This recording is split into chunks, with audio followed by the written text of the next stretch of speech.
My name is Braxton Gunter, and I work for NerdWallet.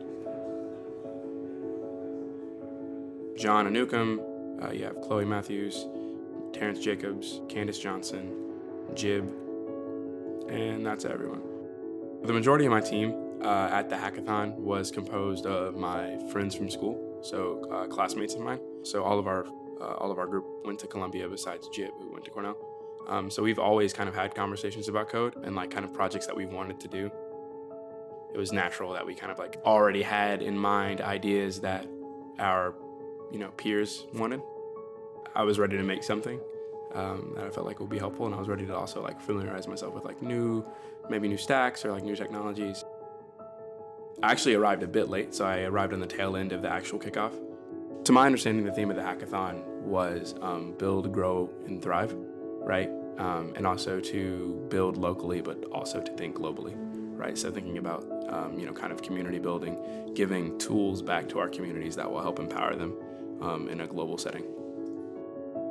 So our team's idea was, it kind of was like a conglomeration of like a lot of our interests into one thing. But after like really talking through our different passions, we recognized that they actually did correlate. Our app actually centered around police brutality and also Black business.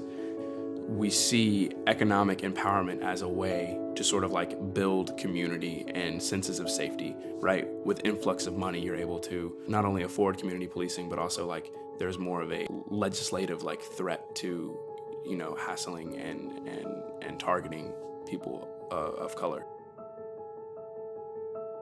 I think a lot of the times when we talk about instances of police brutality, there's this large realm or like, air of like helplessness about it. And we may know that it's wrong. We may know that it disproportionately targets Black and brown people, but it seems so large that we can't even begin to attack it in a way that would be effective. So this is kind of a way that we think about, putting our money where our mouth is and also enabling people to do the same. You can spend your money here, right? You can spend your money in these communities, and you can also directly see, sort of the relationship between like income and, interactions with police. And that just so happens to often be, Black and brown, Black and Latinx interactions with the police force. Being a Black or Latinx person, right, you are a part of something larger already. And there is a legacy and tradition of, of violence in that community's existence, right? Especially in this country, when we talk about that context. So this is an idea that like you building community is building the individual. Your social awareness could actually really aid other people as well. Even if it's not necessarily your intention to reinvest in the community, by virtue of the fact that you are a part of that, right? There's already some sort of like proactivity in your money transaction, right? In the transaction of me being a Black person, giving my money to another Black person. And then even like people who aren't Black or brown, right? Spending their money in that place is like a good thing, right? We now have the ability to pinpoint where these businesses are, where these fatal encounters happened, and sort of like see how, communities have like, resonated with those occurrences, or like how they like vibe with these businesses, etc. You have to be very sensitive with how we quantify things. I think as a computer scientist, right, we deal with numbers. Naturally, we're in the business of information and storing things, and everything becomes quantifiable.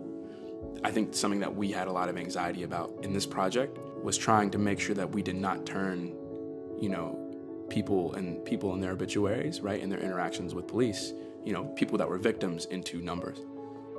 So with hackathons, in the past, I haven't necessarily like taken them as seriously. And even with this one, it was casual and it was fun because there was a lot of friends. But I think there was like this air of like, this matters. You know what I'm saying? I'd always been around computers-ish, but I had never like used them well. I knew my dad did it, you know what I mean? It was something my dad did, so I was eager to kind of learn about that. It kind of threw me into a world that I had never been exposed to before, and I was really excited about. We know that there aren't a lot of Black and brown folks in tech, we know that, right? And then when we gain access to a new economic sphere through this, right, using this this profession as a medium. I would say like it's a lot easier to kind of like keep your head down to make your money and like live your life to the best you can. But I think there's always sort of that awareness in self based on the experience that you've had and the navigation of the world that you've had, that there's like some sort of othering with you. There's something odd about this. Why don't you see more people who look like you in these spaces? I don't want to keep my head down. Like I don't want to kind of just like forget, because I am so aware of kind of what my community has given to me. And I think I owe this sort of social awareness, this like understanding of myself in context, to where I come from and who I am at my core. I feel like giving back is a responsibility of mine. And I can't necessarily put that onto other people.